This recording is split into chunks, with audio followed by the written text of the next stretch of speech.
Taupo Road, proud father of 2 high schoolers in high school. First, just in advance, thank you to the administration, Dr. Smith and all, the Board of Ed. I'm going to chat about the cell phone ban, which I know is a hotly debated thing. I know your hearts are all in the right place, even if I disagree. If it's a hotly debated thing, I do know you're trying, even if I disagree. I'm here to talk about this curious device in my hand. One part, note reading, note-taking tool, dictation tool, calendar, to-do list, ebook reader, audiobook reader, distraction, possibly mobile, social media, definitely mobile hotspot, news information, everything in one. It's got pros, it's got cons. My concern is the ban, as it was passed last board meeting, and I did watch the whole board meeting, is a violation of trust of 2 specific groups. First, the parents like me, those that take their time on whatever Tuesday it is in May normally, where we go to the town meeting and we defend the school board budget, where we say, we know it's big, we know it's large, but it's been cut to the bone, please don't reduce it any further. The way the $80,000 is spent on yonder pouches makes it very hard for me to go do that when I've got other plans on that Tuesday. And I do normally have other plans on that Tuesday, and I do set it aside. I feel like the coffees, which by the way did not involve coffee, any snack or drink, so should have just been called info sessions for the parents, where information was provided, but the one I went to, most of the parents were against the ban. People did listen respectfully, but I didn't really feel like it was changing ideas. I felt it was we're telling you this is what we're doing and why. Again, that's an info session, but I didn't really feel listened to. I know my student, one of them, went to a similar event in the school, did bring up some good points, and again felt it was a done deal, that this was just a nicety to listen to her, not actually listening. The second one is the students. I feel like it's a violation of their trust. I was told pretty explicitly at the coffee that there is good compliance with the current policy. They feel like there will be good compliance with the new policy. I feel like there is certainly a cheaper new policy that can be done.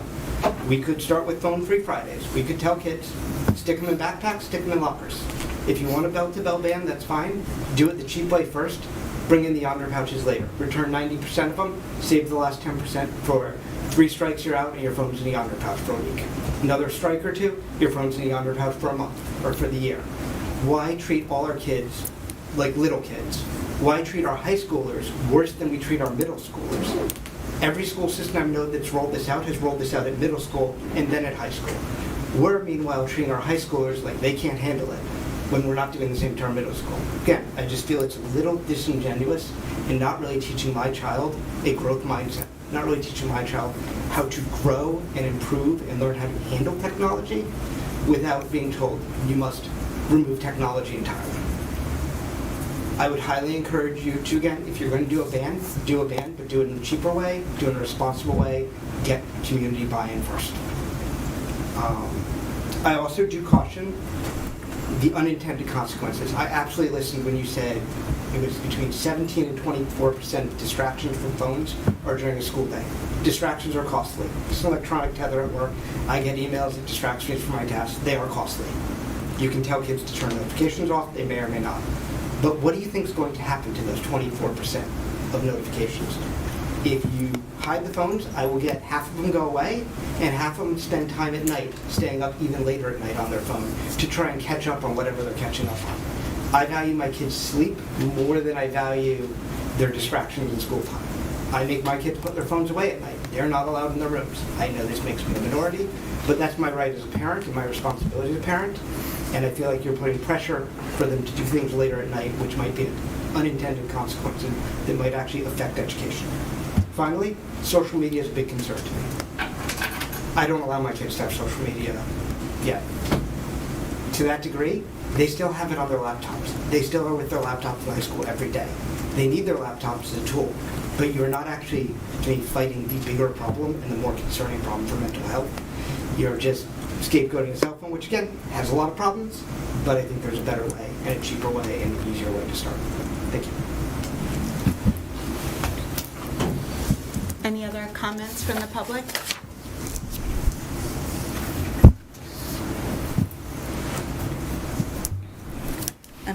Consent agenda. Has everyone had a chance to review the consent agenda?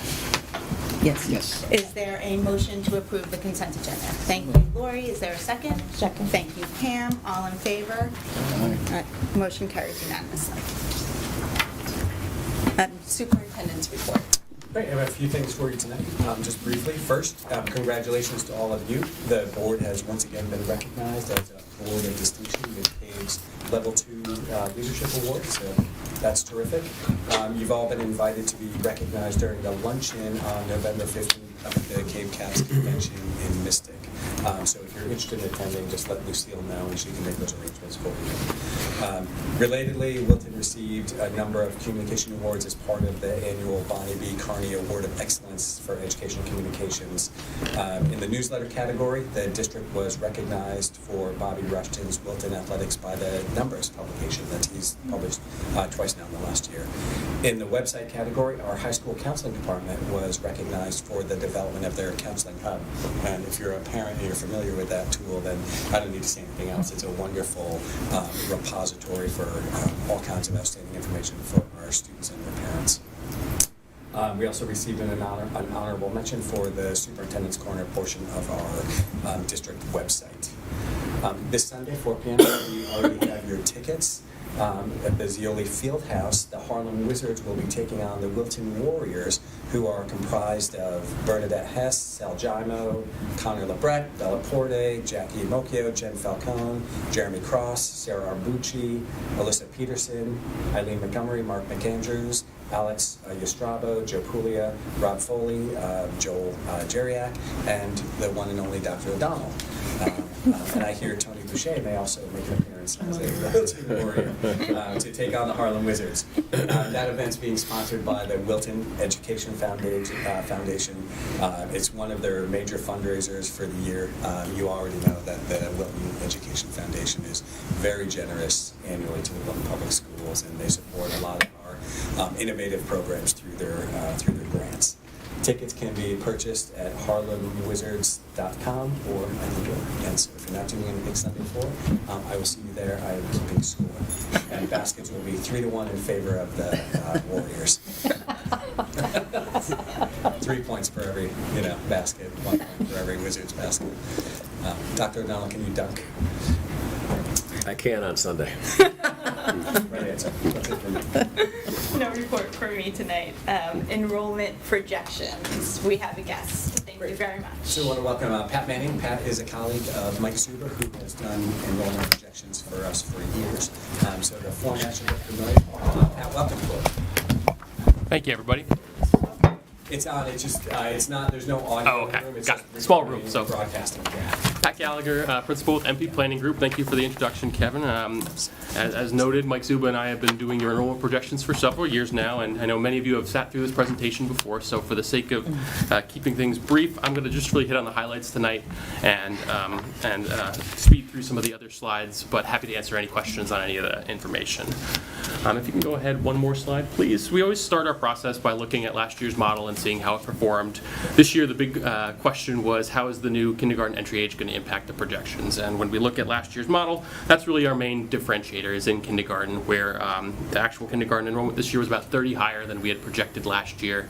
We ran the numbers on the birthdays this year, and actually you have 30 students who are born or turn 5 after September 1st who fall within that new entry window. And so, our model largely anticipates you're going to continue that same process in future years. In all the other grades, the model performed quite well. We saw some lower in-migration in the lower elementary grades. That's really due to the declining home sale market right now.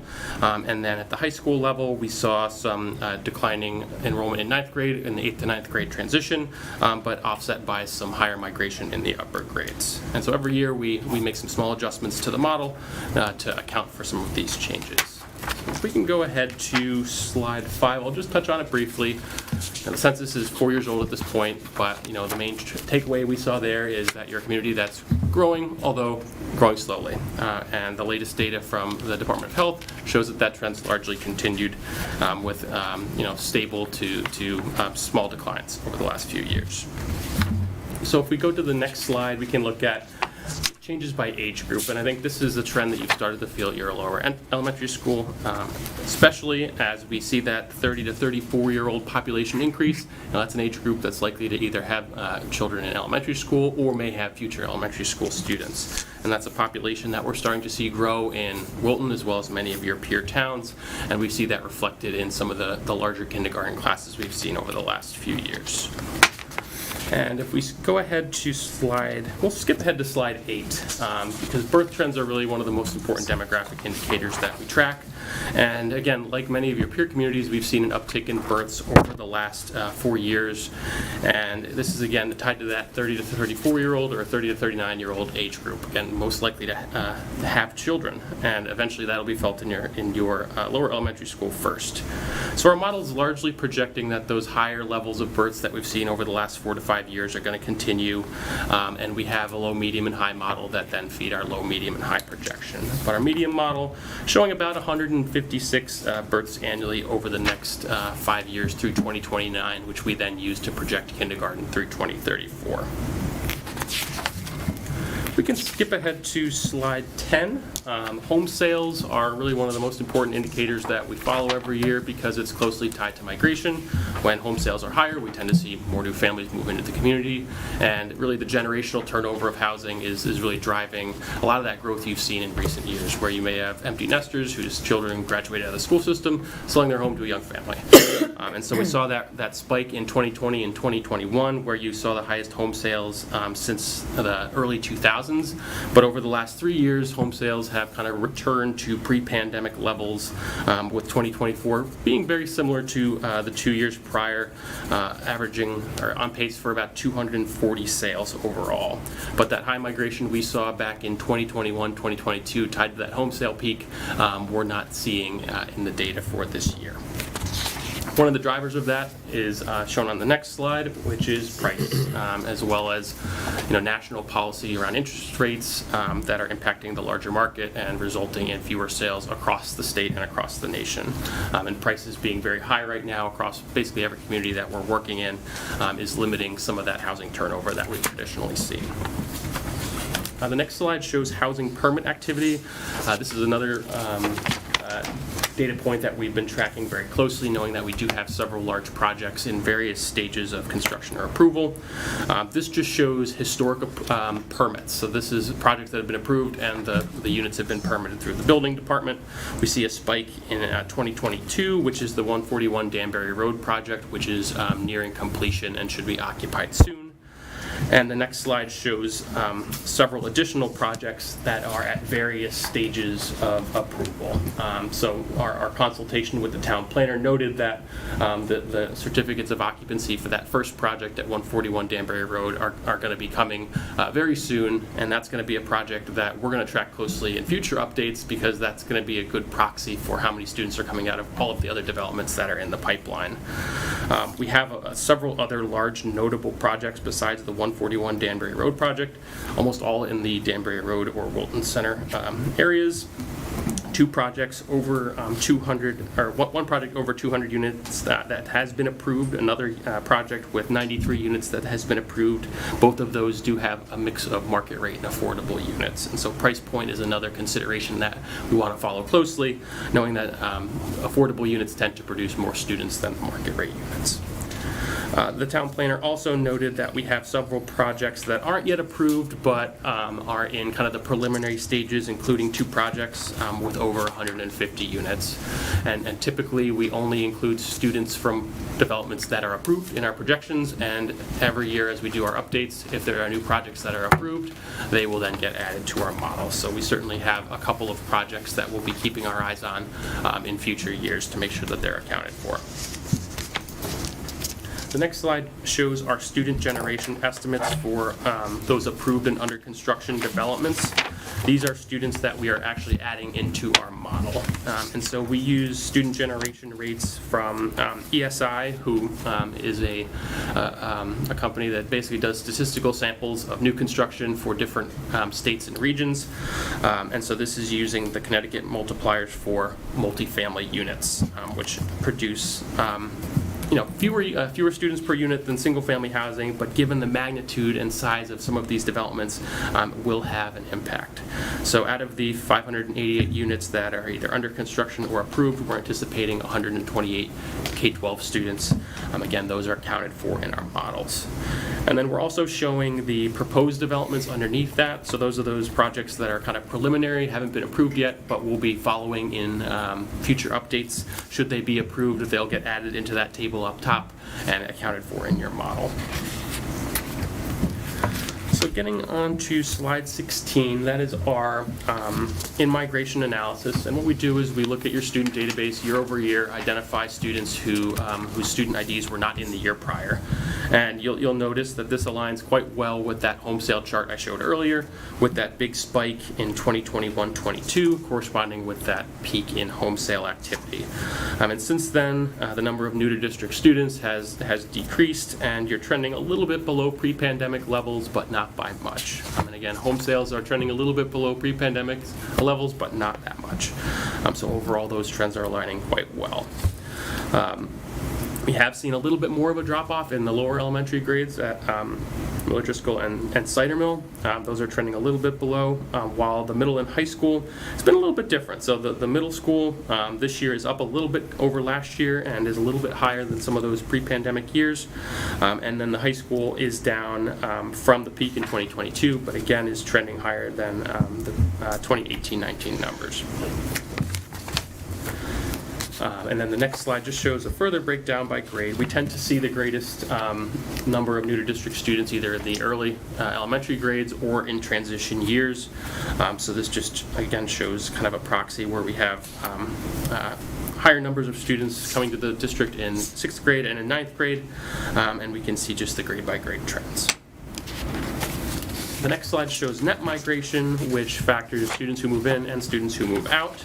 And at the elementary schools, at the lower and upper elementary grades, we've historically seen net in-migration. So more students moving in than moving out, and so your cohorts will get a little bit bigger year over year as they move from kindergarten all the way through 5th grade. And after, again, a spike in 2021, corresponding with that home sale peak, things have really returned to pre-pandemic levels and averaging about plus 47 students annually. At the middle school, if we kind of go back longer term trends, that was a school where we did see some out-migration, but we have seen 8 consecutive years of net in-migration and that bottom and starting to see some growth. And especially at the lower grades, which are really the leading edge of any trend, where we're starting to see some growth in Miller Driscoll, and then that moves up into Cider Mill over the last year or two, and then eventually the middle and high school. The next slide just shows cohort sizes. Again, I think this is a good graphical view of how the lower grades are the leading edge of trends. So we had some small kindergarten classes that entered in the mid-20 teens, late 20 teens, and those classes are now largely in middle school and will be your future high schoolers. And so as those smaller groups move through the system, that will lead to some declining enrollment, and then as some of those larger groups that are now in elementary school replace them, that's when we'll start to see that growth happen. So we'll move ahead a couple of slides. We talked about some of the individual grade groupings. We'll move ahead to the projections to slide 25. We use the cohort survival methodology, the industry standard accepted by the state. And the next slide, I'll just touch on very briefly some of the key things we use in our model. This is what we call persistency ratios or grade progression ratios, which track how much a grade grows or shrinks as it moves from one year to the next. The birth decay ratio is a comparison of kindergarten class to births 5 years prior, so that's a really important thing that we track, and that's been increasing over the last several years, including this past year, which was one of the highest in recent memory. And then all the way to the right of this chart is the estimate of migration, which just summarizes overall growth within your most stable cohorts in grades 1 through 8. And that number has been quite high over the last 4 years. Historically, you've seen kind of modest growth in the elementary and middle schools. Over the last 4 years, that's increased and averaged over 3%. with the highest in 2021, again corresponding with that home sale spike, and it's decreased the last 3 years, but still remains above that longer-term historic average. The next slide shows our birth decay analysis.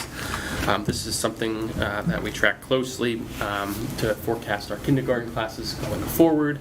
And there's really, two components we track. Obviously, the number of students born in Wilton 5 years prior matter, but we know there's a lot of movement into the community between ages of 0 and 5. And you can see that those are almost equal contributors to your average kindergarten classes. And so the housing market does play an important role in your kindergarten classes as well.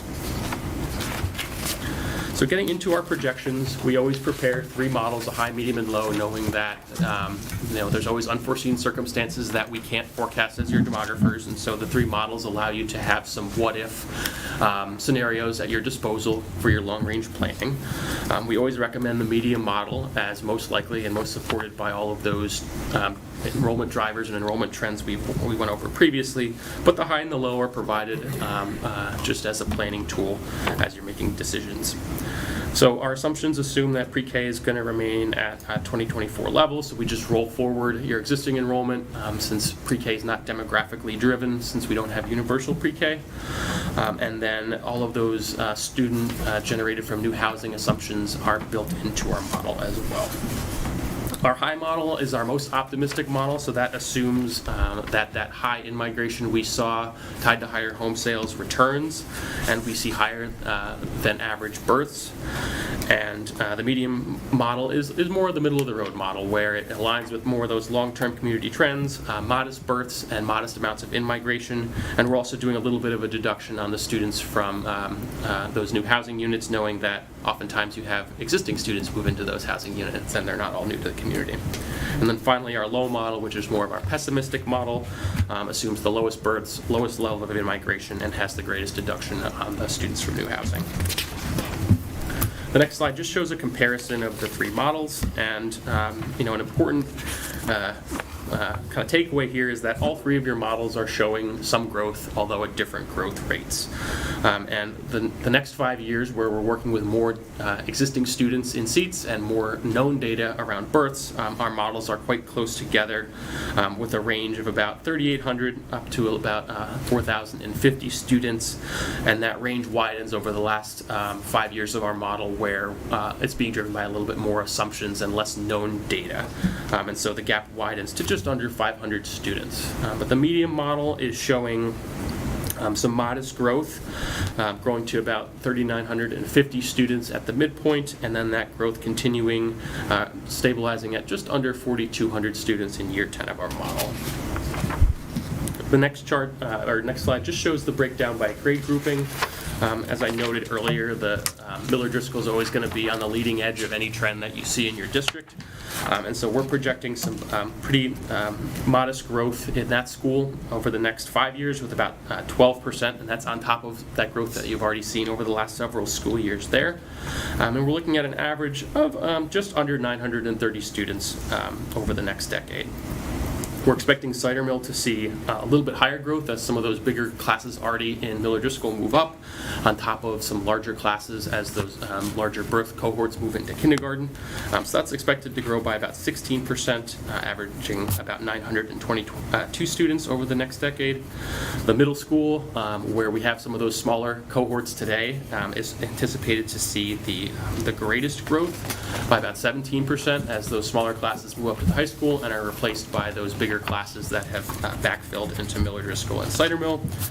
And then as those small classes move out of the middle school into the high school, we're projecting a decline in the near term, reaching a low in about 2028-29, before that enrollment starts to rebound as those bigger classes start to make their way in over the last 5 years of the projections, averaging about 1,250 students over the last 5 years.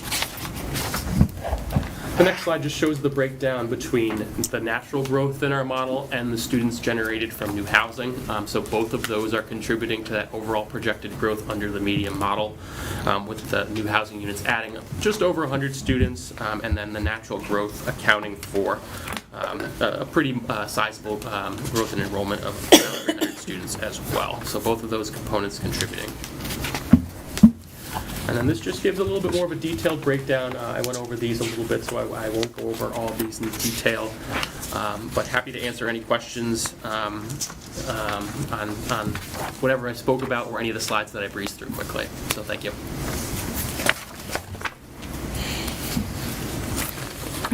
I have just a question about how you model the future residential development. You said there's like a Connecticut multiplier, is that what you use? Does that multiplier take into account like the health of a school system? So if it's like a more popular or a more sought after district or system, is there any type of effect related to that? It is, and no, it's a larger sample size for the state. It's just a larger sample size. Yeah, what for we the do in state. other communities that have more recent projects that are built is we'll do what's called a local multiplier. Okay. Because we have a couple small projects that are done, but they don't have a big number of students. But as that 141 Danbury Road Okay. project gets built, I think that'll be something we'll look at in future years, is doing a Wilton-specific number and seeing how that compares. And see how that plays, Yep. how that plays out. Yep. Okay. Just out of curiosity, because I know that you deal with other like towns around us. Have other towns found there's been like a big differential between what the state multiplier was and their local multiplier? It really depends on the product. So Darien, for example, they have an Avalon development that sees higher than that ESI multiplier because it's more affordable. I think they may have some deed-restricted affordable units as well. Okay. But other projects where it's kind of luxury will come in below that. Well, so it kind of averages out. So it does depend on like how many bedrooms and the price point of Yep. the unit, and I presume that that's factored into the state Yes. multiplier. Yes. Okay. So 141 is actually finished and mostly occupied now. There's 50 units that are not rented out yet. So do we know how many students we have at I haven't looked 141? recently. I can pull that in the morning and send it to you, because we can do a address search. Yeah, cool. And the net migration figures where we've been keeping hold of more kids at the middle school and the high school. So slide 18. Is that something that's seen in the rest of the state? Are there state economic conditions that are leading to holding on to more middle and high school students? So high school has been something where most Durgay communities have kind of the same historic trend where you see a drop-off from 8 to 9. One of the things that's offset that is special program enrollment. So the 18 to 21 or 18 to 22 program, that now counts into this 12th grade. That population's increased, so that may be offsetting it a little bit as well. And I was just curious at that, because now it seems that for the last 3 years, we've seen net in-migration at the high school and higher at the middle school. So like, at some point, does it become a trend that we factor in, or is it still, like, at what point does that happen? Yeah, so good question. So every year when we update our model, we update it with those latest grade progression ratios. And actually, if we go to slide 26, thank you, Lucille. We can see that 8 to 9 number is actually highlighted where, if we go back in time, most years you're below 1. 2 of the last 3 years you're over 1. And Okay. we use the most recent years, we take a multi-year average. And so as you get more of those over 1.0, that gets reflected in your model. So we're much more optimistic on that 8 to 9 transition this year than we were 3 years ago when you had a few years of Okay. net out migration. Thank you. This is one of my favorite.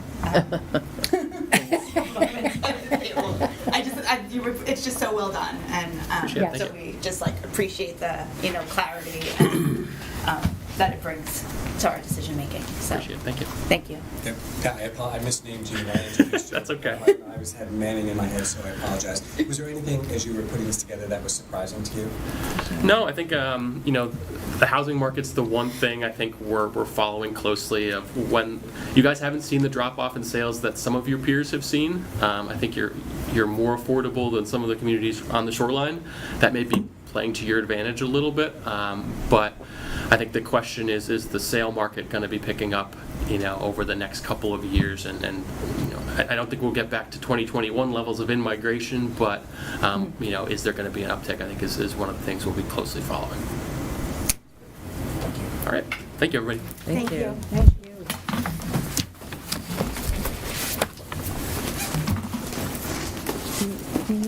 on the agenda, we have several 61, 41s. And we'll just go through them in the order that they appear. Yeah, so I asked Brian and Bob just to kind of walk us through here.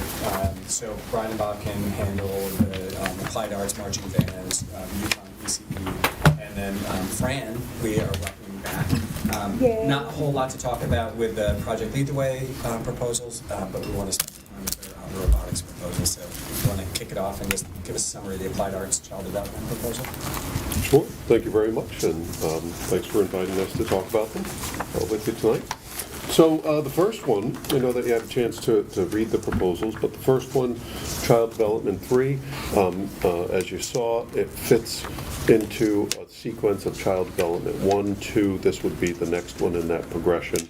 The Yukon ECE Individual and Family Development course does not require the previous courses in order to go into it, but that would add to a third year of a sequence, and there is more of a focus of having the students in Child Development 3 work in the Helping Hands preschool that we have here. So whereas in 1 and 2, students get exposed a little bit to working directly with the students in Helping Hands, this would be for our high school students who are interested or taking a look at a career of working with youngsters, and it would give them more of a hands-on approach to running their own classroom or eventually, running a program.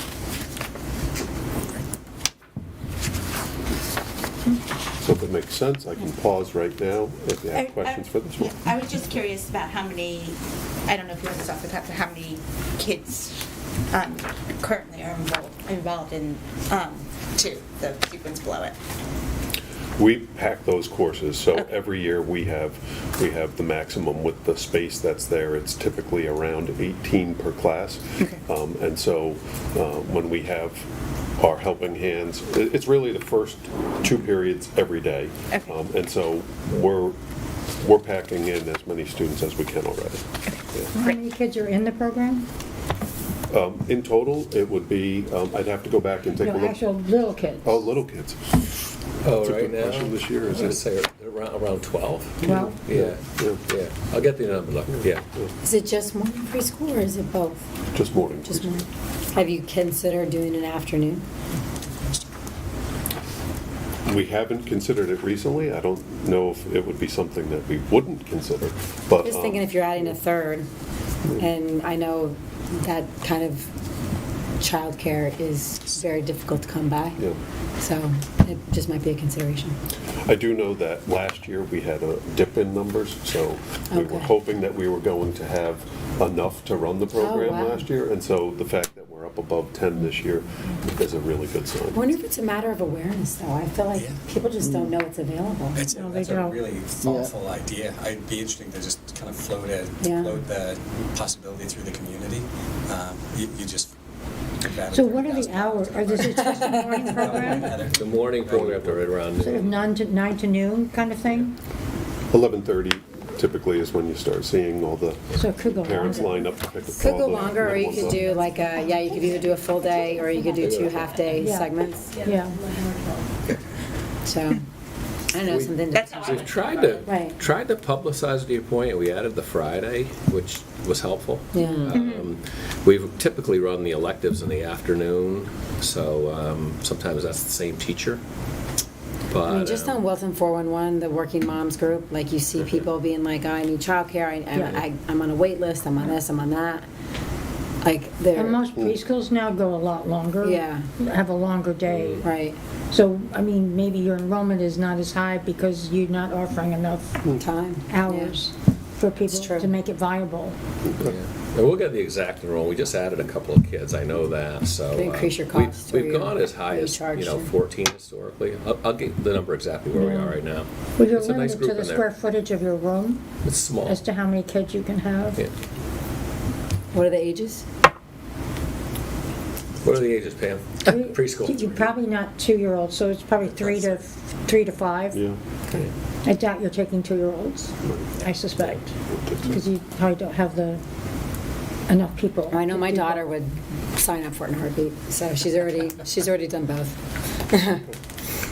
What's the enrollment like in the UConn program? Is it? It's been steady, but we typically don't see the same numbers of students that are leaving Child Development 1 and 2 currently all enroll in the UConn. So it drops off a little bit, but that population is probably the same population that would go into the Child Development 3. And we've had enough to run one section for the past 3 years. So it's healthy. I don't see that changing. I think we're always going to have that UConn ECE individual and family development course. This is a well-crafted program, Yep. what you're suggesting. I mean, it's thoughtful and in-depth, and the portfolio is a great idea. I mean, this is well-crafted. It is, yeah. We've got an outstanding teacher. We have an outstanding para in there right now. And if you go in there and watch it with the high school students, what they learn and what they apply, they develop curriculum, the course next door, and then apply it. And as you can see from level 3, we'll have those students in there. They're estimating 90% of the time, so it will be hands-on and high level. It's a strong program. Yep. Yeah. Any other questions? Adds a whole nother dimension to the program, Yeah. just raises the bar. All for it.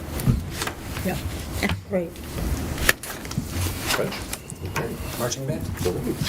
So marching band is a course that came to us, and when initially you think about it, you say, well, okay, we already have a marching band, but we never offered it as a course. So students are in marching band. They've been rehearsing like they always have. They're at their performances, they're at our games, but they were never doing it for credit. So there has been some talk about the worth of making a new course, marching band, and so everything that you read in here has been the culmination of trying to figure out whether or not there would be a viable reason to run it as a course for credit.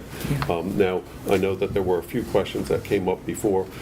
Do we have any other courses that would run like marching band, which would be after school hours? And currently, one of our music courses, our jazz ensemble, does. So that doesn't meet during the day.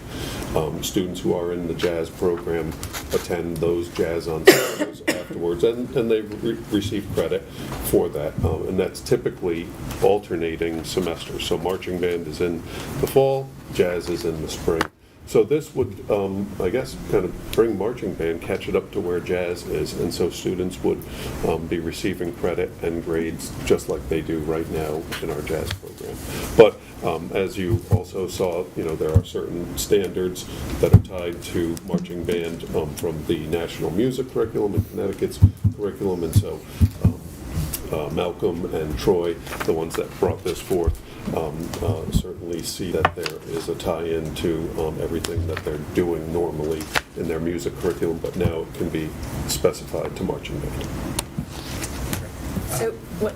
Go ahead, sorry. So back in the day when I had a kid in band, they'd get 1 credit for taking band for a year, and I think it was a quarter credit for being in jazz band. So do you get an extra quarter credit for being in marching band?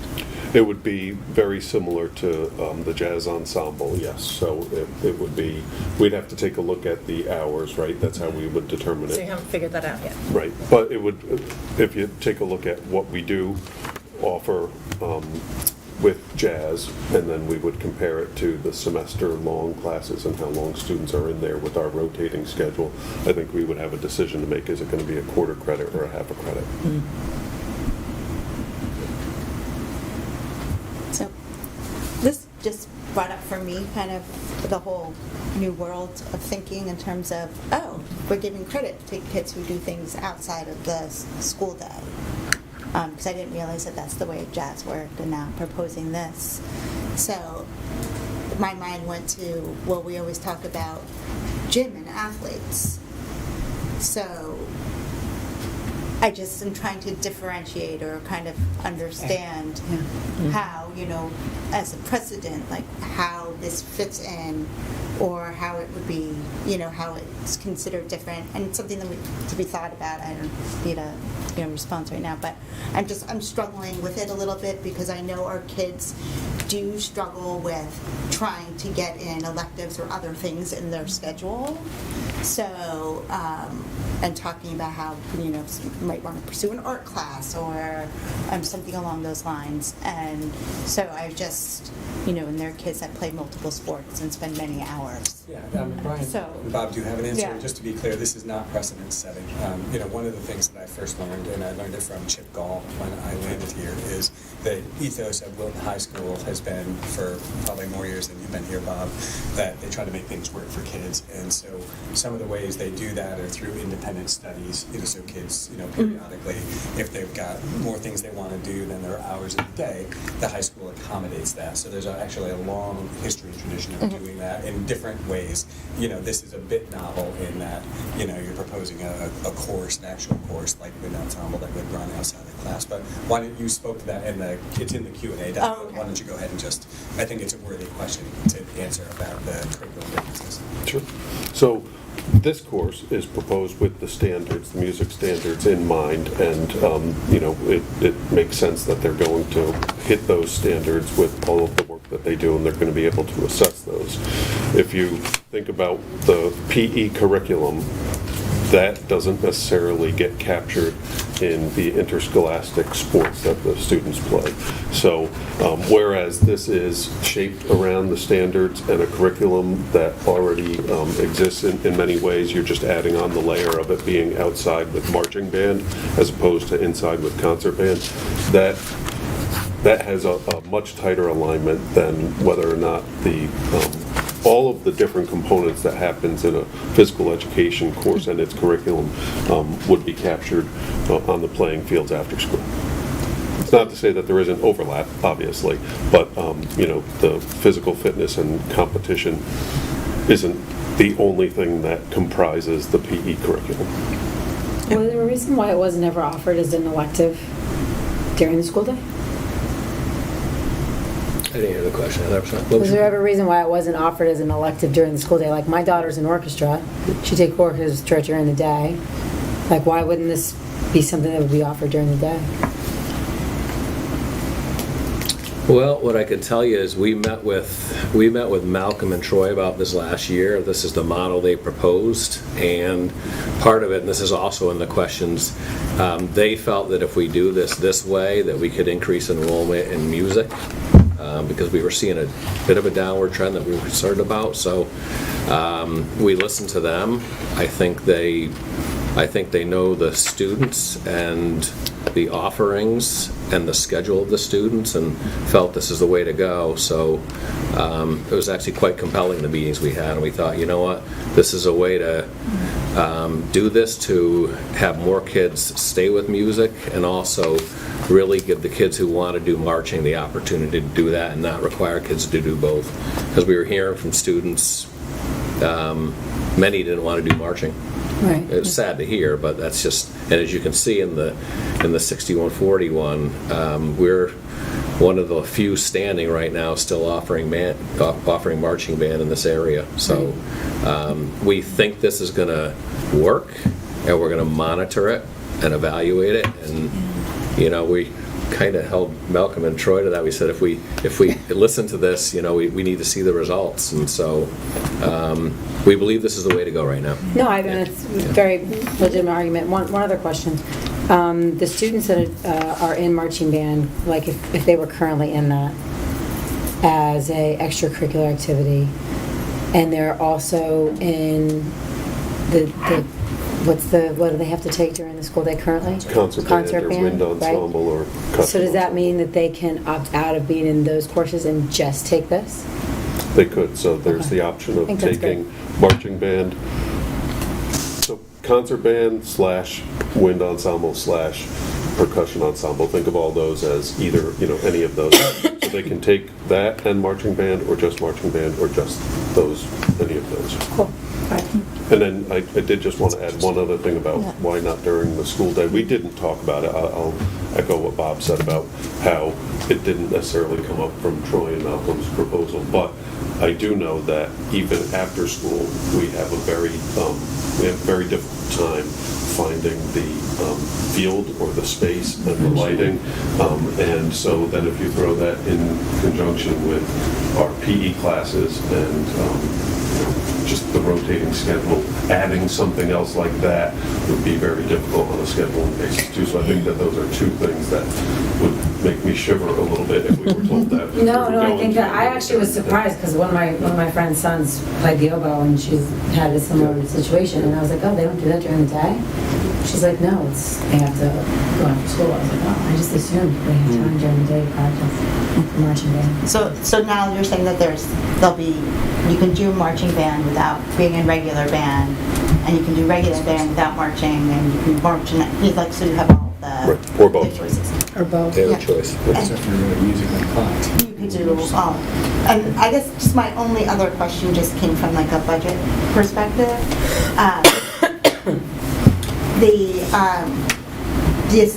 The person who teaches jazz ensemble, is it also on a stipend, or does then it get, because it's credit, does it then have to be dealt with differently in terms of budget implications and FTE implications? The stipend just works and it counts for the kids as credit, and the stipend There's takes, no- right. And so, in essence, Troy is teaching a full load, and then he adds on the jazz, Okay. and then he's already adding on the marching band. This would just add the credit for the kids. It would just have the credit for the kids, so it doesn't affect the FTE calculation. The jazz stipends have been in the budget. Okay. Yeah. If it's helpful, we can also invite Malcolm and Troy to come to the next meeting if you want to hear more from them directly. No, it was novel, so I just, I don't want anybody to feel like they're being personally picked on or anything like that. It was just, Does the middle school have a does the middle school have a band? Yes. They have band, but not marching band, and And sometimes. so do those kids move up into the marching band or to band? Yeah. So, well, just last night, we had the high school and middle school bands together. Yes, we both have bands in both schools, but we don't have a marching band at the middle school. But sometimes the band at the middle school participates or Takes in joins, marching but band. it's only a few events, one event or two events This during the fall. Friday. Right. Thank you. I was supposed to plug it, so if you're free, it sounds like it's going to My be fifth grader from Tomorrow also night. Is that- Cider Mill will be marching with the marching band. Is that for a football game? Yes, so Yes. during halftime, the marching Yeah. band will invite all of the Cider Mill kids and all of the Middlebrook kids that are in band, and they'll be, sit on the field. That's pretty adorable. They've done that for a few years. And we definitely want the Middlebrook students ultimately to be a marching band if they're interested, but they'll have a choice now. Back to Ruth's first point, how do you control, and maybe it's a very simple answer, like the one about PE and athletics, but how do you control contagion of anybody who's in an extracurricular activity wanting to try to get credit for it if they're not already getting credit? We would have to take a look to see if Yeah. it matches up to a curriculum, so our departments are aware of what the curriculum is what's happening after school at all aligned? Is it feeding into the curriculum? Is it just adding to the curriculum? So the difference between part of the curriculum or extracurricular really has to do with whether or not it's something that follows the standards that we have in the curriculum.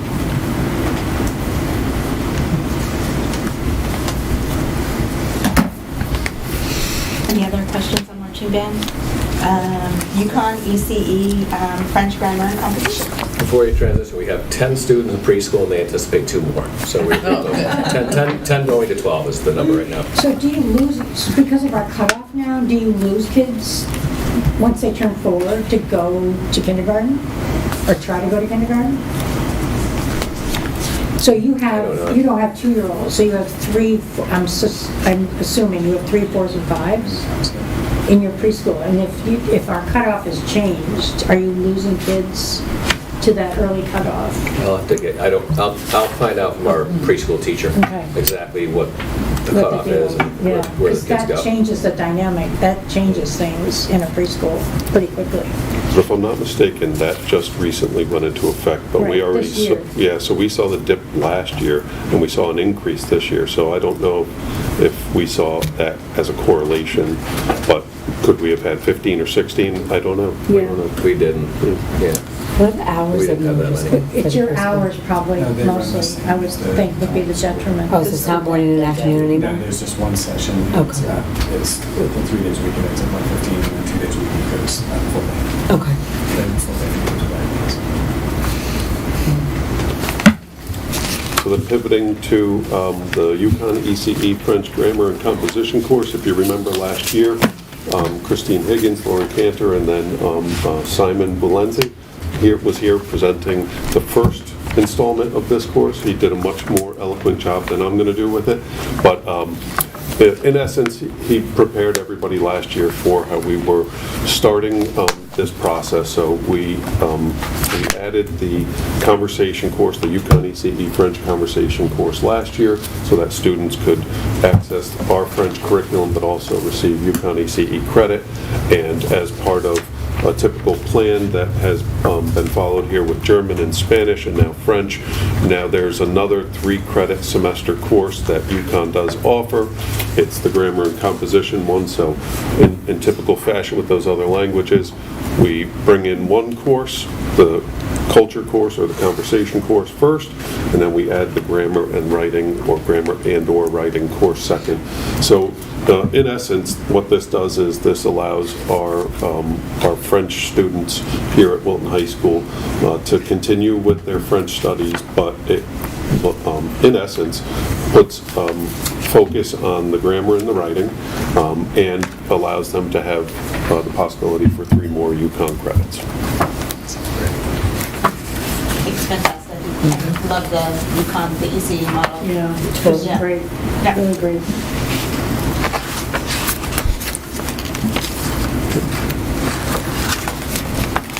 So we have ECE components for French and Spanish, right? And German. And German. Okay.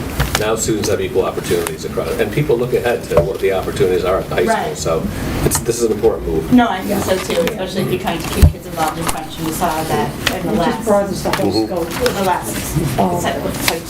the last meeting about whether kids were actually switching to French or opting into it or whatever to have the additional. Yeah. The penultimate offerings are now the same in terms of, For the 3. right. Which is, Thank you. thank you. Great, so if we're ready to switch gears and talk about some STEM courses, let's welcome back to the table Frank. Welcome Thank back. you. And so nice to be back. And I have this wonderful opportunity tonight to present on the entire STEM pathways. You've heard a lot about STEM in the previous 3 years. This was a 3-year curriculum review that basically culminated in what you'll hear tonight. I'm just going to go really summarize because there's 7 courses involved in here, but primarily there's been a change in how they'll be delivered in terms of instead of year-long semester courses. And then I'll just talk a little bit more about the new courses, which are the robotics courses. Okay. So as you know, during the last 3 years, we underwent a curriculum review. I want to thank all of the folks that were involved. Peggy here is here.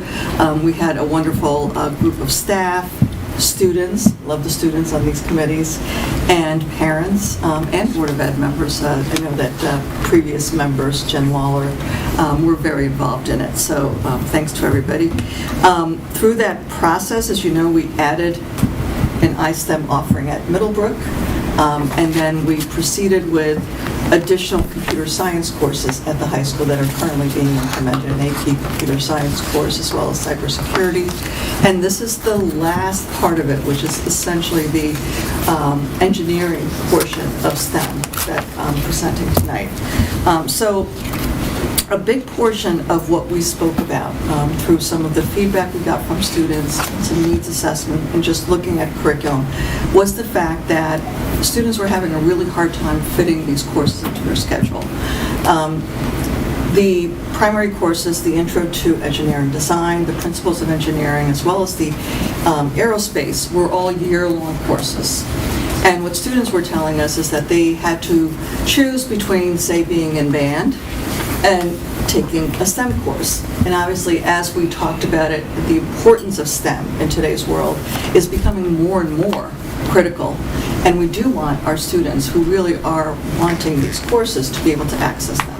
So essentially what we did do as part of our recommendations in fulfilling them is we took all of the year-long courses, and they're now 2-semester courses, except for Aerospace, which was year-long and now will be a 1-semester course.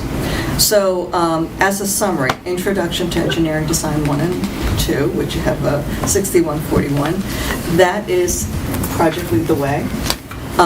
And continues to be, but now it's basically compacted in those 2 different semesters. In that particular course sequence, students go through fundamentals of engineering. It's the introduction to the problem-solving method, product development, and they use CAD software through that. Principles of Engineering 1 and 2 introduces the students to mechanical systems, electrical circuits, and the role of engineering in today's society. And finally, Aerospace Engineering, which through consultation with Peggy, we opted to, instead of making it a year-long course, compacting it and making it a semester course. That actually allows students to even more, provide more access. So if students really interested and they wanted to do a robotics course, for example, it frees up their schedule so they can do that.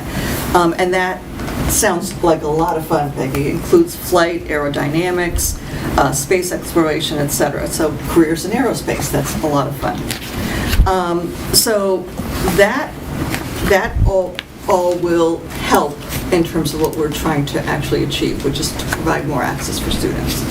And finally, we are very excited to present 2 robotics courses, a Robotics 1, a Robotics 2. Essentially, what these courses are designed as is hands-on learning. Basically, students will be designing, they will be programming, they will be using AI, and they will actually build and control the robotics in order to meet some particular challenges. The difference between, say, a 1 and 2 is that, and 1 that's a little bit more introductory, but they're using the same design thinking process, engineering problem solving, so that that actually, falls into semester 2, and in semester 2, the challenges are just more advanced. The end of last year, after we finished with our curriculum review, we had a subcommittee meet. We took a look at different robotics, and even with the students, we decided on the VEX robotics system, which is, the 2 primary ones. It's the one that even the students felt that was much better for this kind of course. So the course has been basically, we outlined what the VEX robotics systems were and what we needed for that, because obviously we will need to buy the robotics kits for the classroom. In the proposal, we added additional robotics for the after-school program, because we felt that we needed to keep that separate, so that it didn't, so the after-school program could be used separately. There's some software licensing in there, but a lot of it does come with the robotics program itself. That's why you don't see a lot in that. And then, of course, there's curriculum development for it, and the support that goes along with the new courses. So those are basically the sequence. In each of the proposals, you'll see that there is that STEM pathway that I keep on referring to that really gives you the idea of the expansion of the breadth of what we're offering at this point. We're really excited about it. As an example, I was sharing with Kevin that next week we're hoping to visit Ridgefield. Ridgefield this year is implementing the VEX robotics program, which is what we're intending to do, so we wanted to see it in action, and they've been kind enough to invite us. So we're hoping that with some of our teachers and a couple of our students, we can go and actually see it in action there. But this is a really exciting new program that basically just adds and fills out the whole STEM proposal. So I'll just take questions. So this will kind of work separately from the extracurricular activities. Is there like a competitive component Yes. to this? Or, Yeah, our students love competition. I know, so, and just also a very interesting way to kind of, Yeah.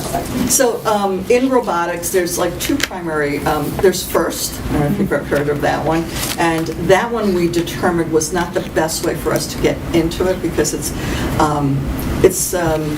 first of all, it's much more expensive, even just to enter the contest, et cetera. It might be something we build up to, but VEX has its competitions. Yes.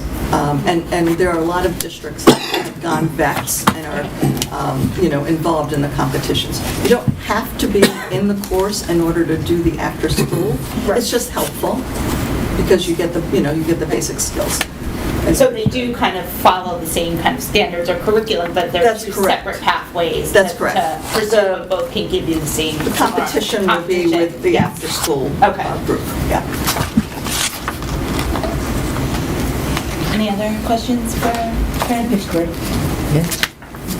Very excited about it. Are these open to multiple grade levels? What? Yes, any grade level. Any grade level. Yeah, I mean, we're getting a lot of interest from Middlebrook at this point. We have students that are on their own really pursuing this. I think you may have seen some of the students come here. Trackside has a whole program. The library has a program as well. So we've got students involved in various different community organizations in order to access this. So and now we have the courses at Middlebrook that also introduce them. So we're going to have a pipeline. So we potentially could have students in 9th grade interested. Although there's a whole sequence, as you can tell from this, of engineering courses. And in a single class, can you have kids from multiple grade levels in the single class? Yeah, you can. It all depends on really what the enrollment is and what the needs are. Would you say that the robotics one would require a foundation of knowledge above and beyond, like what a kid would get at the middle school? There are a number of kids that would be able to take robotics coming out of Middlebrook. Because as you know, a lot of them are really involved in it quite heavily. So it depends on the student. Yeah. I was just curious, like if you went in cold. I think you'd need a background. Okay. Yeah. But I'm just thinking about some of the students I know and how involved they are. They're literally running it. So Yeah. they would be able to get right in there. And just to add one clarification, so right now, introduction to engineering design, which would be split into two. Right now, that's open to any students 9 through 12. We currently have principles of engineering and the aerospace engineering open to students 10 through 12. So we didn't make any discussion about changing those, but the robotics we did say would be open 9 through 12. I think it's great when there's opportunities for kids of different age ranges to interact with each other and figure out how to work together. And yeah, it's great.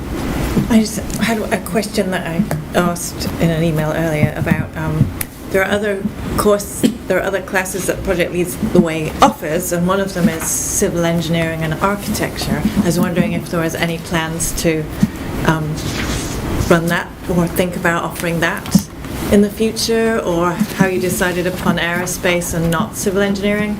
We didn't really look at it, to be quite honest. It is something that we can take a look at. At some point, we surveyed, and aerospace was something that they wanted at that time.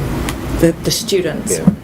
Because I just referenced the Bureau of Labor Statistics that there's more demand for civil engineers than for aerospace engineers. Have to do, I think, with sales pitch. Yeah. Civil engineering. Yeah, it doesn't sound Doesn't so sound good. quite as Yeah. sexy as aerospace engineering.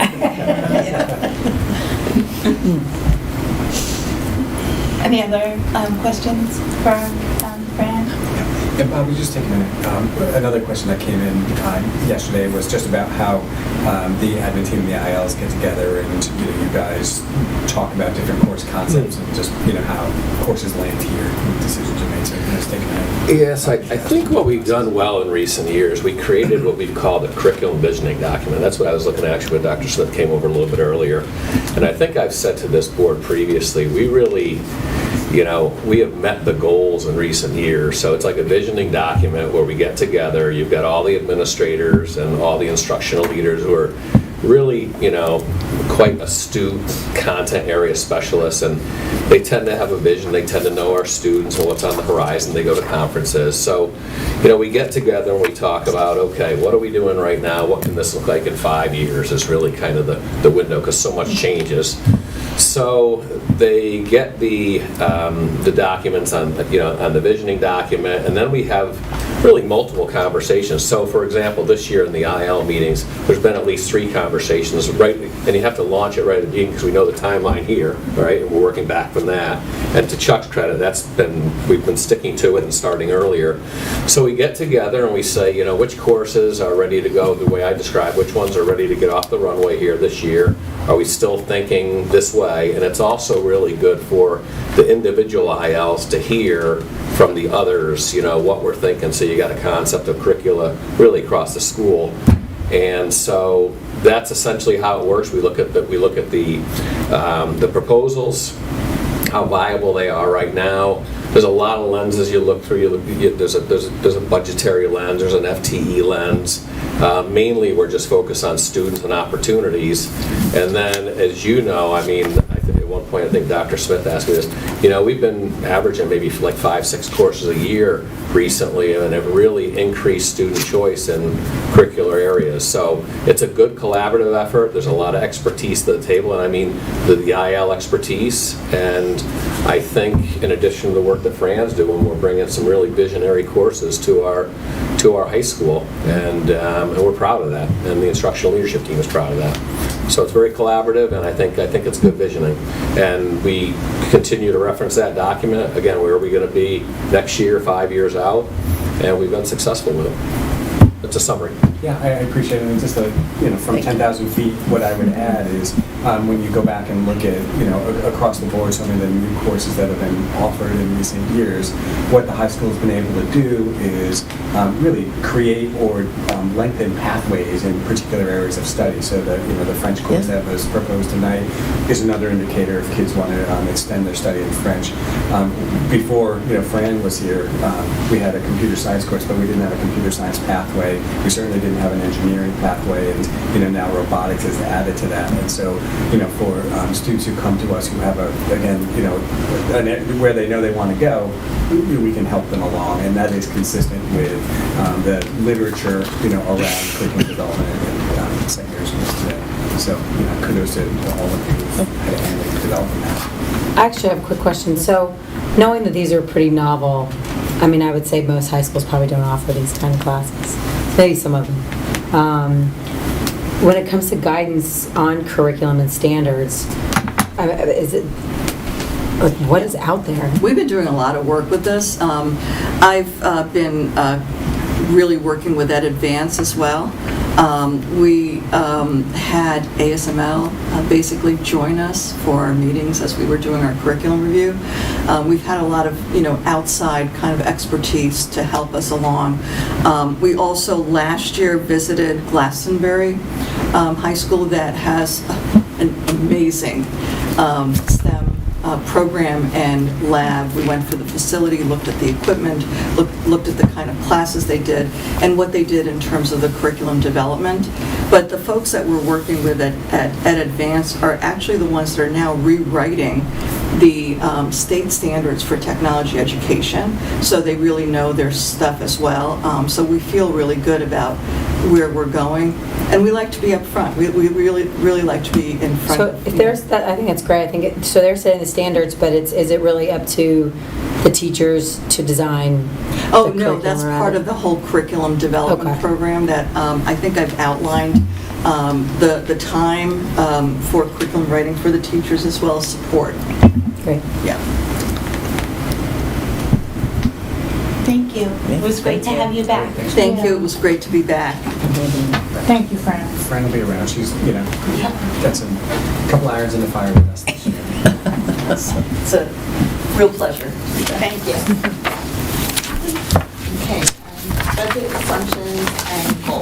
Okay, so I left at your places a draft document that I can talk you through tonight. Just to begin, we are, for better or for worse, a full month ahead of previous schedules by initiating this conversation tonight. Well, I say for better or for worse, because I feel like the budget conversations we get that keeps on giving. Last night, I joined the Board of Finance at their meeting. We had shared with them an early forecast that I'll give some details about. And so I shared that with them, as well as some details you'll hear tonight. And then this morning, the Business Operations Committee, Heather and Pat Robb, we talked through some of these things. So, just kind of first, as part of the annual budget process, we developed the corresponding forecast for the 2 subsequent years. And so, what our forecast for fiscal 26 right now is we're contemplating a 5.89% increase based on the numbers that were built through this last budget. So I can tell you, with surety that that's not the budget you're going to see. Those numbers will be revised. They're always revised as we get into the actuals of a budget year, start to look at salaries, and then make decisions and recommendations about what's put in the budget. So, but that's where the forecast comes from initially, and then we revise from there. In terms of the goals and assumptions, again at a 10,000 foot level, the purpose of a budget is to fund the goals of the program. And so our primary goals have been to raise student achievement, to narrow the achievement gap, and then to strengthen that area of community wellness and belonging, student connection, those kinds of things.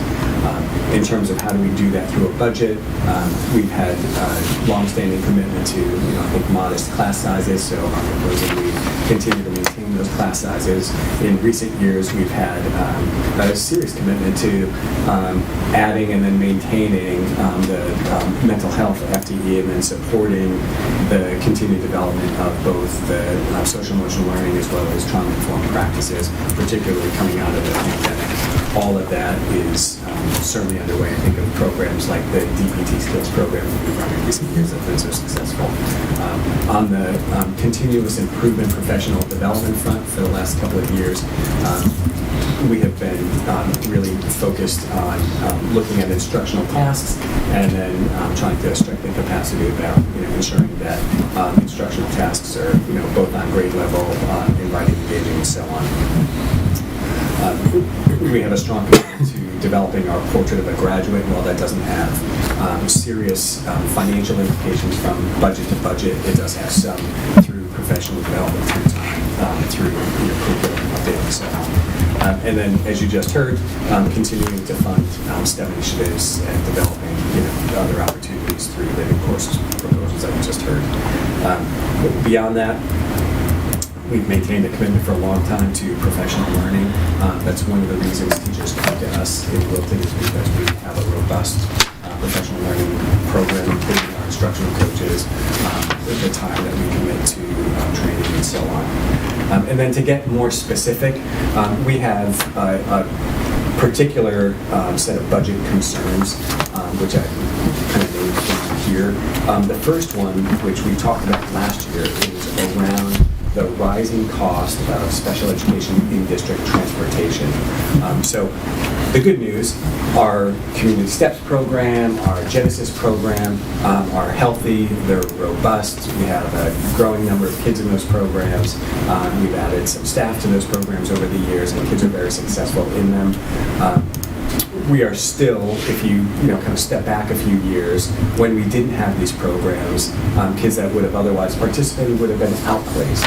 The outplacement costs only go up, and so today, figure on average a typical outplacement would be about $120,000 plus whatever the transportation costs are. To give you a point of contrast, the per pupil expenditure for Genesis today is about $35,000 plus transportation.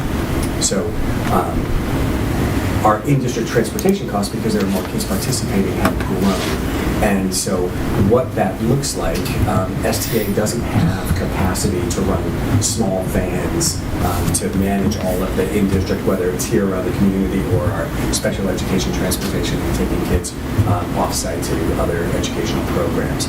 But on average, the cost of a van is somewhere between $250 to $350 a day. So multiply that out by 181 days, and then the cost can be somewhere between high 60s to low to mid 80s, maybe a little higher if the cost of a particular van is higher. There's also competition in the marketplace, and so the annual increases that these private providers have been sending our way outpace every other cost in our budget, maybe except for special education outplacements themselves. So this is a vulnerability in our budget. Maria, Helene Walker, and I have been talking to STA, been talking to others. Last year we started to explore the possibility of the district purchasing a van, hiring a driver, and trying to pick up some of these runs at a lower cost than what we would otherwise be paying. I've provided you just some comparative information. We're continuing that exploration, and so what I'm anticipating as part of this process, I'm looking forward to the board with a proposal in some way, shape, or form to try and do this. So what we're looking at now is where can we get the best economy of scale, where can we combine runs to really make it most cost effective, and so that's still in process, but in just kind of laying out a specific, really concrete budget goal, I wanted to have that in front of you. The facilities improvement plan, we're going to talk about as part of the agenda, so we'll come back to that one. With regard to some of the assumptions, you heard Pat Gallagher today update student enrollment, and so we're going to be about level year over year. His forecast will maybe add 6-8 kids from this year to next year. One of the pieces, just the way that they're putting together their projections, I heard him mention it, they sweep the community steps numbers into the senior class, and so that makes it a little difficult to look at what's happening here. So we have to unpack those numbers. We've always factored in the Genesis kids in the building-based enrollment, so there's not an issue there. He also included the outplacement kids, and right now we have 17 kids who are outplaced in that forecast. I think they were looking like 20 or 23, so it's a little bit overstated in the projection. So there'll be some variance based on what those high school projections are and what our actuals are. I think where it gets interesting is at the lower schools, and so if you look at the second page with regard to staffing, it's pretty clear if those projections pan out, we're going to need to add another kindergarten class, and so I'm proposing for certain that we recommend in the budget at least one additional certified FTE at Miller Driscoll. If you took the numbers just on their face and accepted them as true, we would likely need to add 2 classroom teachers at Cider Mill. I looked at the 4th grade numbers, and I want to just watch them. I don't want to suggest they're overstated, but I think they might be overstated.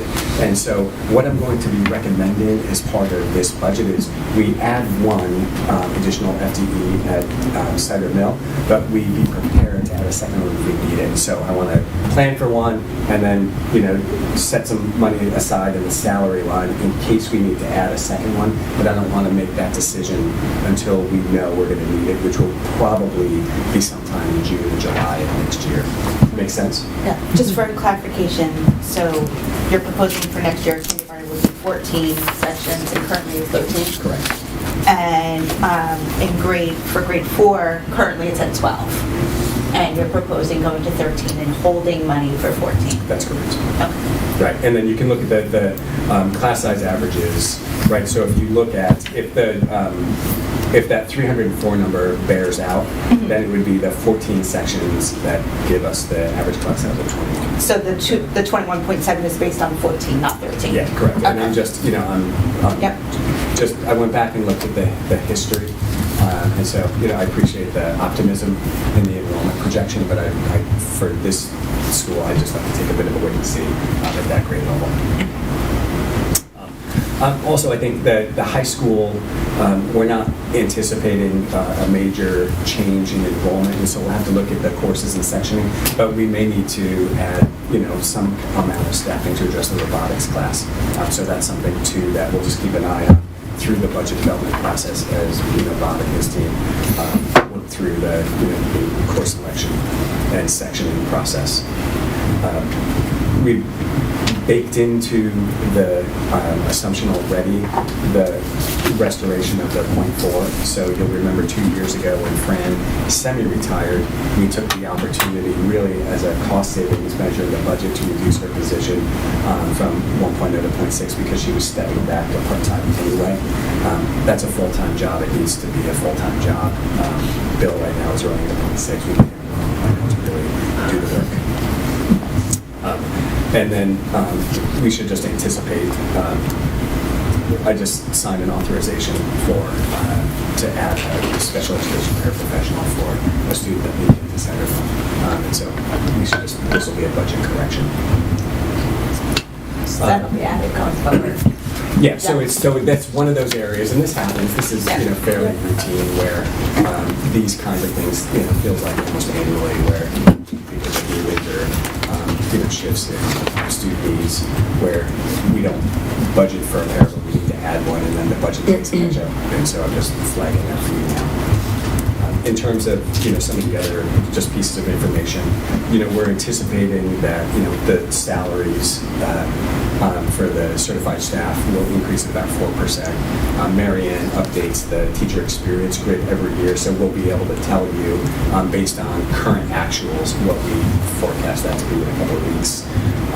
The administrator salaries are slated to increase by just over about 3%. Custodial salaries are just under 3% or 2 3/4, and then the secretaries and paras union, that salary line is scheduled to increase by 2.6%. As we always do, we build into the budget $400,000 savings that's driven by staff turnover, and for the last number of years, that number has proved out to be accurate, so we'll hold on to that one. Utilities, this I just learned a couple hours ago, that 3.5% is going to change. Matt shared with us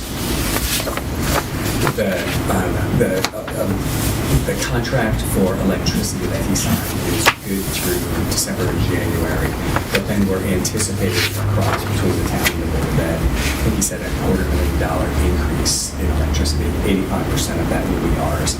So I just need to fold that into our numbers. I'm not sure what the impact is on the percent increase year over year. So that one is, I think, inaccurate at the moment here.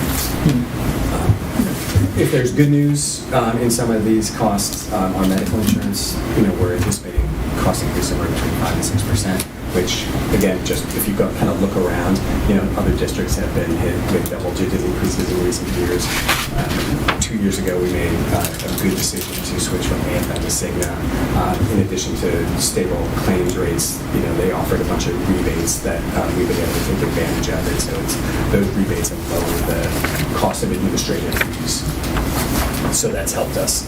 Our current claims activity is pretty stable, so that's also good news. Transportation, we are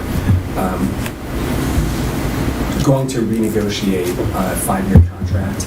So whether we renegotiate with STA or if we go out to bid and look for a new vendor, we have to make that decision. So I'll be tagging a couple of you to join that process. We've had some early conversations with STA. I've been gathering actuals from other districts, so I have some information to share for folks that want to just be involved in that conversation. But that's something that we'll have to make some decisions about what to do in the next 30 days. Either way, we'll probably have a 5-year contract, and we'll buy new buses as part of that contract. Our buses are now 7 or 8 years old, and so they're showing it. And then the last piece here, we're piloting a new reading program. You'll get to hear much more about that on November 7th when we have a workshop. But if we adopt that pilot and go forward, we're anticipating about $75,000 in textbook cost to purchase all of the consumables.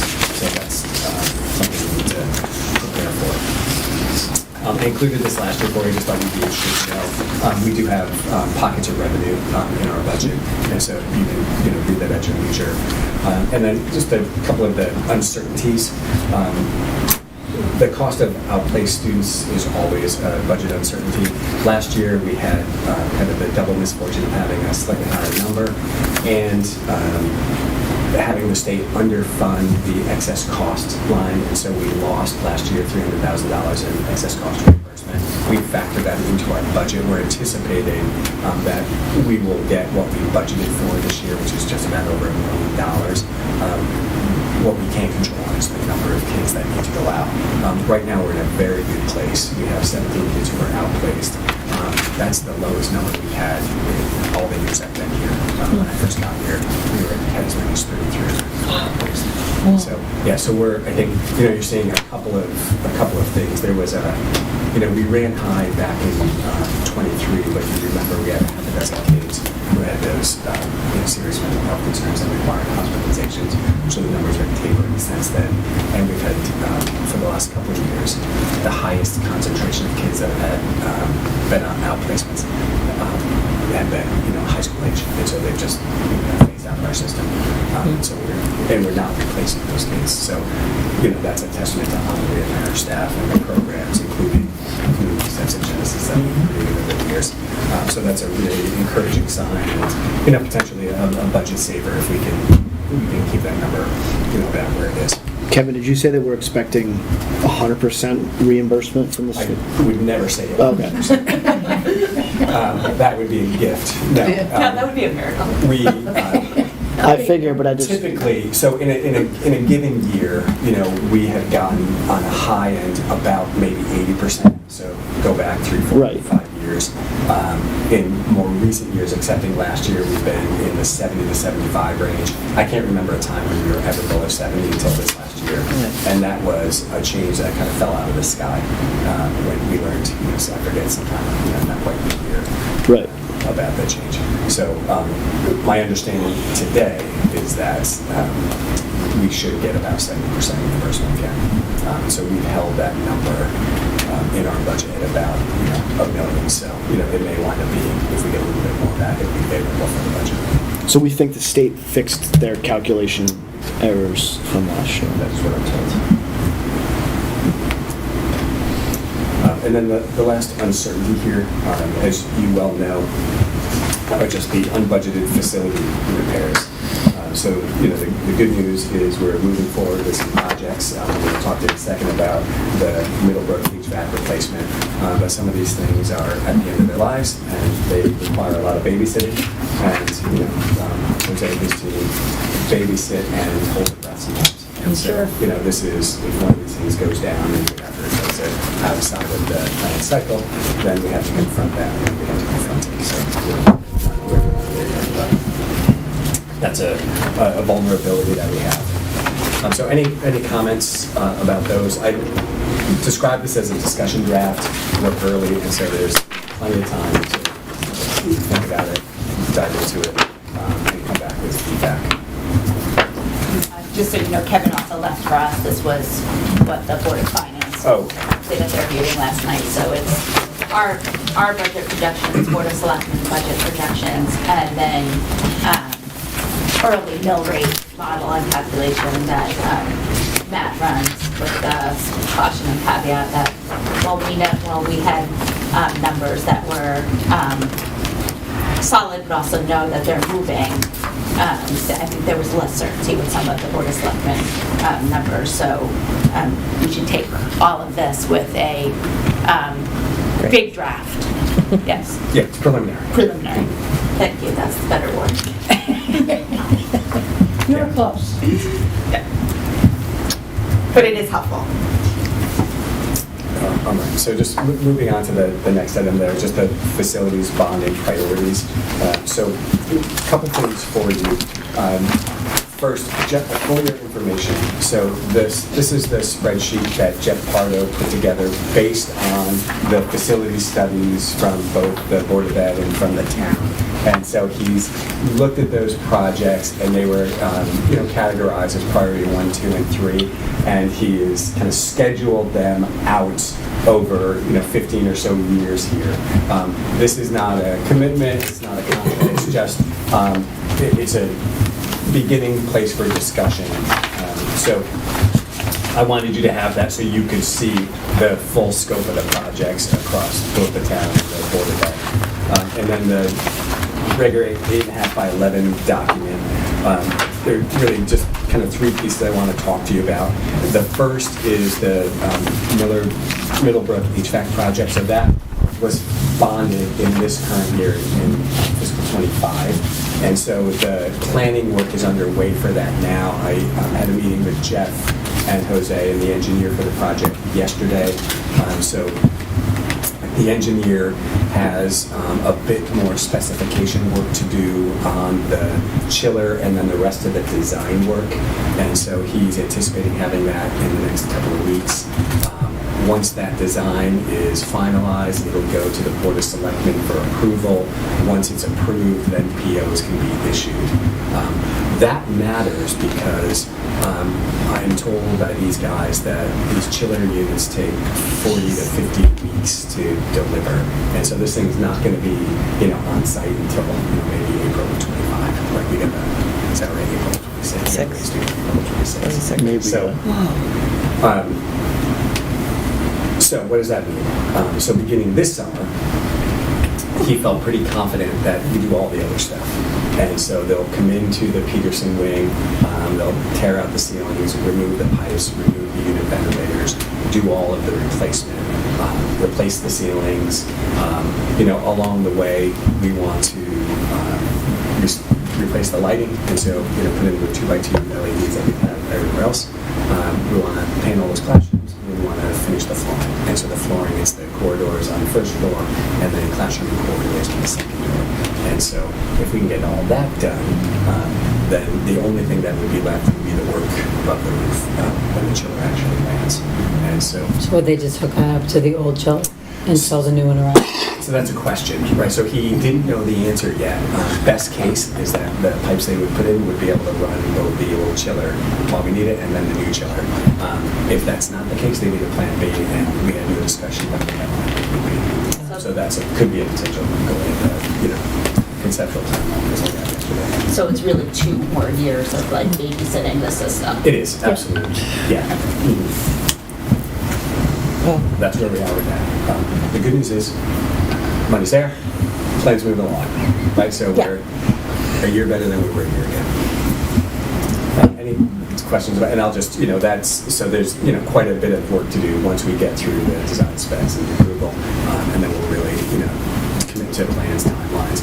Jose has already had some preliminary conversations at the school about just the simple logistics of emptying that wing and all of the related stuff. How long does the design take? I don't know the answer to that. Can I jump ahead for a minute? Is there like an economy of scale to be had, being that we're going to need design work and all this other stuff at Steiner Mill, and we don't, like how many years I will don't it think take? that's how it works. Yeah. Okay, just like how many years will it then, if we don't start until next year, is it then 3 years out still until that system, being how long it takes to order a chiller and all those other things? Yeah, so that, you're way ahead of the game with Cider Mill. So assume that, the bonding gets approved this May, and then the process starts again. It's a whole separate bid process. Okay. Maybe the same engineer, maybe not. All complete. Okay. So Middlebrook, has it been bid already? Or is it after the design, then you send it out? I don't think it's been, the engineer has been hired, so Yes. I don't know that the project's been fully bid yet. That's another. Yeah, so I think that, just backing out from the timeline today, the engineer is feeling confident that, summer 25, everything that I just described could happen, and then the lag is waiting for the machine to work. But if they can order that thing in January, could be here in September. Right? And that was kind of his thinking. So, there was, at least in the conversation, an understanding of the sense of urgency to move this thing along. Yeah. And so it didn't sound like, we're not talking months away from, having this thing in front of the board's selectmen. I think they were more talking weeks. Okay. Good. So you're talking, it could be done in 25 then? only repeating to you what the experts said. His kid's gonna be in 6th grade then, so Right. gotta make sure. This kid's gonna be married. Yeah, all right, so that's it. The table that you're looking at on the bottom half of this page, these are the priorities as they were described in the spreadsheet Jeff shared. This is what the TSNAP committee has been looking at for the last several meetings. So, what you have are each of the proposed bonded items. You'll see some rank numbering on the right-hand side. Those are Jeff's numbers. We had talked about these in the committee, but there is not committee census, or the committee hasn't voted on, what the actual priorities are on this list. In that TSNAP committee, I'm just letting you on that way, so I don't want to repeat it, they can see it, you already know it. There's a question about, what are the factors that should be included in weighing the priorities. Obviously, life safety needs, end of life for, mechanicals, and then the question is cost. And so there's a debate about, should this TSNAP committee be factoring in cost? Matt Ramondi has a very clear opinion that yes, and Tony has a different opinion. He said let the selectmen decide. And so, it's a little difficult to navigate for the team as they're kind of looking at this, but as far as I'm concerned, and I think you'll agree with me, the roofing project is number one. I don't think there's debate about that from anybody. That has to happen. The roof is at the end of the life. We have, every time it rains, our skylights here leak. That's got to get fixed. The second, I think also, there's no debate about. You can even call this 1 and 1A. The HVAC system at Centerville's got to be replaced. Again, end of life. Fall has to check on that thing literally every single day. In the warm weather when it's running. So that's got to get done. I can't speak to you about the fire headquarters or the campus parking lots. I can speak to you about Centerville drainage. That must get done. We just had, 7 inches of rain a month and a half ago, and all of the rocks got washed down into the lower parking lot at Cider Mill. We put in a curtain drain on the backside a year ago, which was helpful, but work needs to be done there. So I don't see that falling off the list. You'll see kind of extending out over multiple years this catch-all of floor tiles, lighting, ceiling tiles. We have to address the interiors of our buildings, and that also can't wait. Like we're doing with the HVAC project, if we're taking the ceilings down, it just makes sense to do the rest of it and to finish a section if we can finish a section. And so I think there's agreement about that too, so I don't see that falling off the list. I think where things, start to, get questioned in terms of, is this a priority one, a priority two, could it be pushed or not? The Middlebrook exhaust fan replacement, so there's all kinds of fans along the roof of Middlebrook, and those are coming to the end of their life. So Jose was getting some more information. This was something that when Jeff was working with Eric Pryor, Eric named as something we should do, so that's why that's there. We've been in the Middlebrook Gymnasium in the warm weather, there's no air conditioning there. That needs to get done. And so I think one of the recommendations I'm going to make to this committee is that minimally, we switch the order of the gymnasium HVAC and the exhaust fan replacement. But I need to get some information from Jose just about the specific condition of those fans. And then the last thing that really is, kind of Board of Ed related is the high school generator. That was a project that Jeff proposed, and he was looking around and recognized that we have a generator at Comstock, there's a generator at Miller Driscoll that was installed when the school renovated. There's a partial generator here in this building, so the lights go out, the central office runs, a boiler runs, and the IT equipment runs. And so it's a smaller generator. We just started running a battery backup pilot through Cadenza, and so there's an interesting kind of new technology that we're looking at that might serve us better than a large generator. But that's one, we haven't ever had a generator here to run everything else. And so I think if push comes to shove and the dollars aren't there, personally, given everything else on this list, that's one that I would be more comfortable setting aside. And so then what does that mean looking forward? Anything that doesn't get covered in this fiscal 26 then obviously rolls into the next year and becomes part of the priority determination. So if you just kind of flip to the back page there, I've laid out for you, I've summarized the top of the page what I just said. And then you can find it on the spreadsheet here, just looking at the next couple of years. If you assume everything on that front page gets done, then the priorities in fiscal 27 for bonding for us would be the high school roof, the curtain wall at Middlebrook, so the exterior facing where we have water intrusion.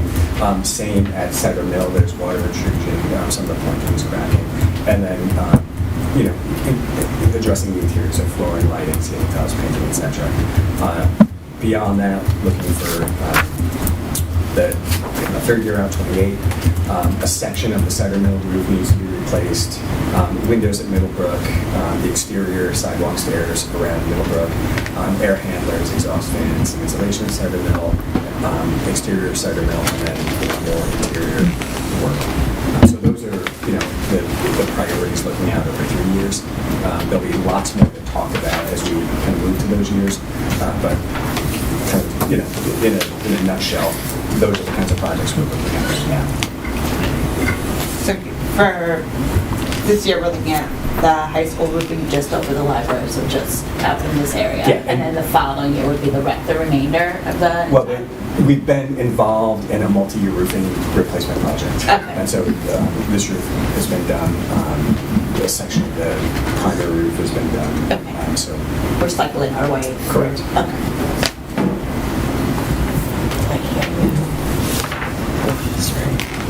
And so you feel confident, and Jose feel confident that these 7 items are the first and the most necessary. Correct. Yeah, I insisted on that. Okay. Just looking at after working with Eric last year, send that to you. These are them. Without question.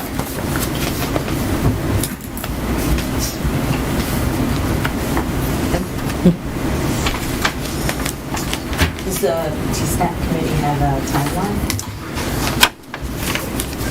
The TSNAP committee is going to be meeting for a while, and so I think there was some just, in fairness to trying to understand the charge of committee, I think there was some early confusion. It's taken a while to get organized, and I also think that the scope has expanded as, more questions have been raised about, various facilities across town, and legitimately so. Like yesterday we took a tour of Comstock, and, just, again, beautiful building, and I'll speak only for myself, some missed opportunities, right? So are we, penny wise and pound foolish when we didn't take the opportunity when the building was being renovated to put in a full-size gym?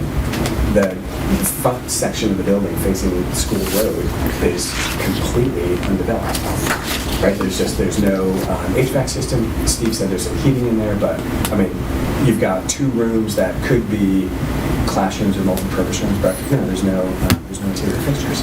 And then the whole front section, it's just being used for storage. So they need storage, so fine, but to listen to Steve Pierce describe the amount of use in that building right now, they're having to, reclaim space because it's in such high demand. So, and then I just go back to, those gyms are used nonstop, and you don't have a full-size basketball court in there because we didn't want to spend the extra $1 million to raise the roof and push the back wall out. Yeah. So, I think those, we just, as a town, like, those are the kinds of questions we can't go back in time, but thinking forward, like, let's... Don't make the same mistakes. Let's try to, My question was slightly different. I was asking if there was like a timeline for them to decide this year's priorities. So sorry, you totally No, want but to I also will piggyback on that. No, I did, Kevin. yeah, but I also think that that's a good lesson that while we can't, as this board can't, have control over other decisions that are made with buildings around town, we are looking at our own buildings. So to really kind of make sure that we're not sitting around this, that our predecessors aren't sitting around this table 10 years from now saying, that was short-sighted. like we should have taken advantage of when we were doing work in the building to do.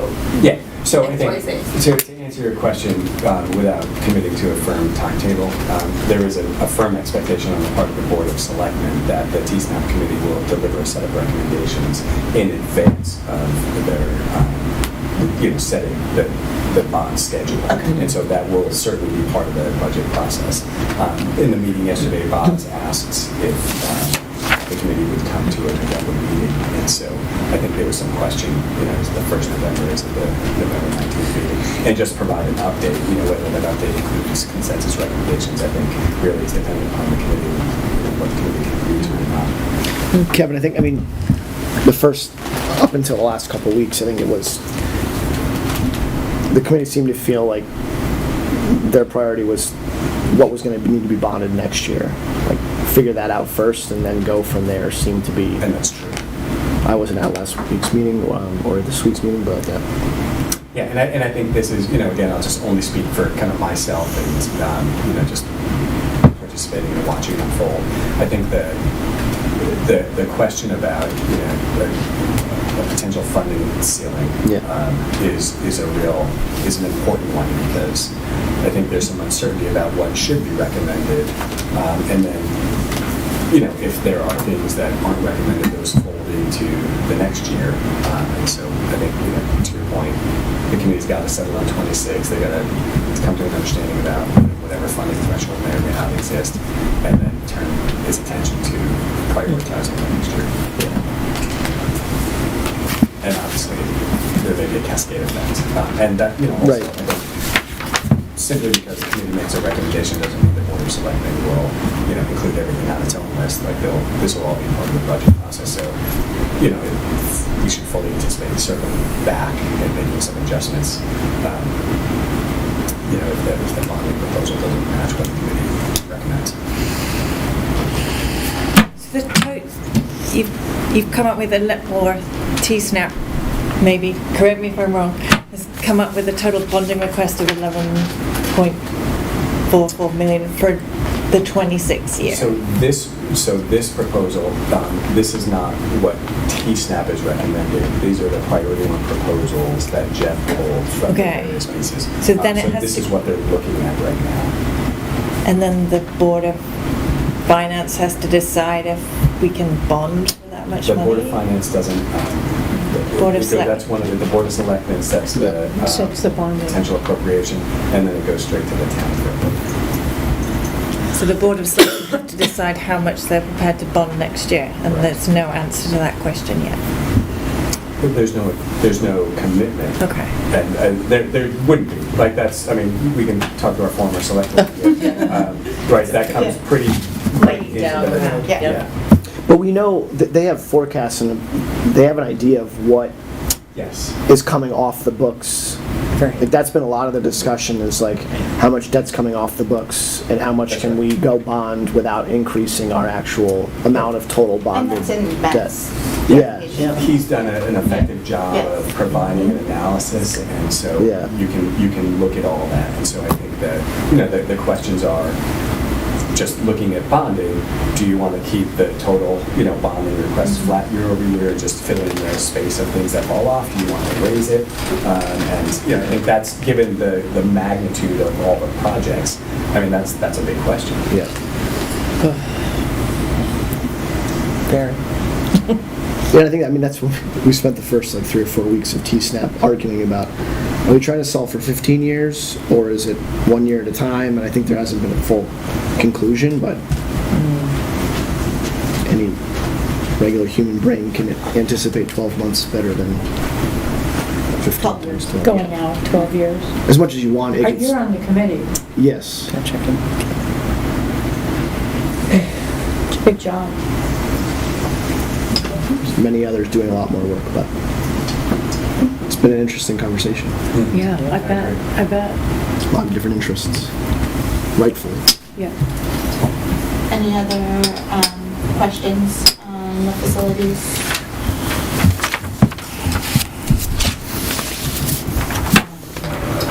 Moving on to action items, we have several policies.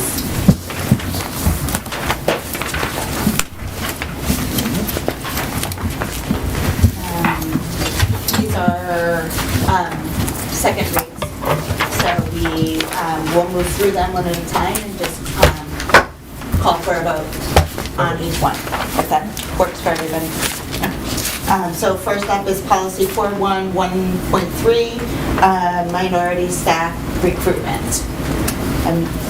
Is that the title that we wanted? Okay, perfect. Are there any further questions or comments on policy 411.3? Is there a motion to approve policy 411.3? That's a lot. Thank you, Pam. Was that a second from you, Pat? Oh, sorry, Nicola. Was that, okay. So Pam was first, Nicola second. All in favor? Aye. Carries unanimously. Next up is policy 4118.51. It is social networking, to be reading social media. Are there any questions or discussion items on this policy?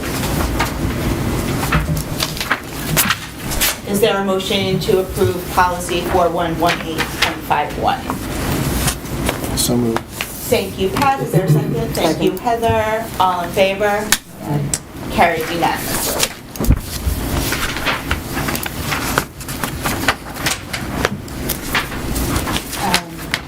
Next up is policy 5111, age of attendance.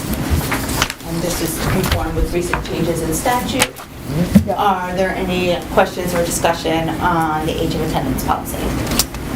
Is there a motion to approve policy 5111? Thank you, Lori. Second, Pam. All in favor? Carries unanimously. The next up is policy 5114, the suspension, expulsion, and removal from class policy. As you can see, the first part of it has been struck out, and it now conforms to statute and our regulations, correct? And we took the Shipment, we took the shipment liquid model. Yes. Are there any questions on this policy? Is there a motion to approve policy 5114? So moved. Thank you, Nicola. Is there a second? Second. Thank you, Pam. All in favor? Aye. Motion carries unanimously.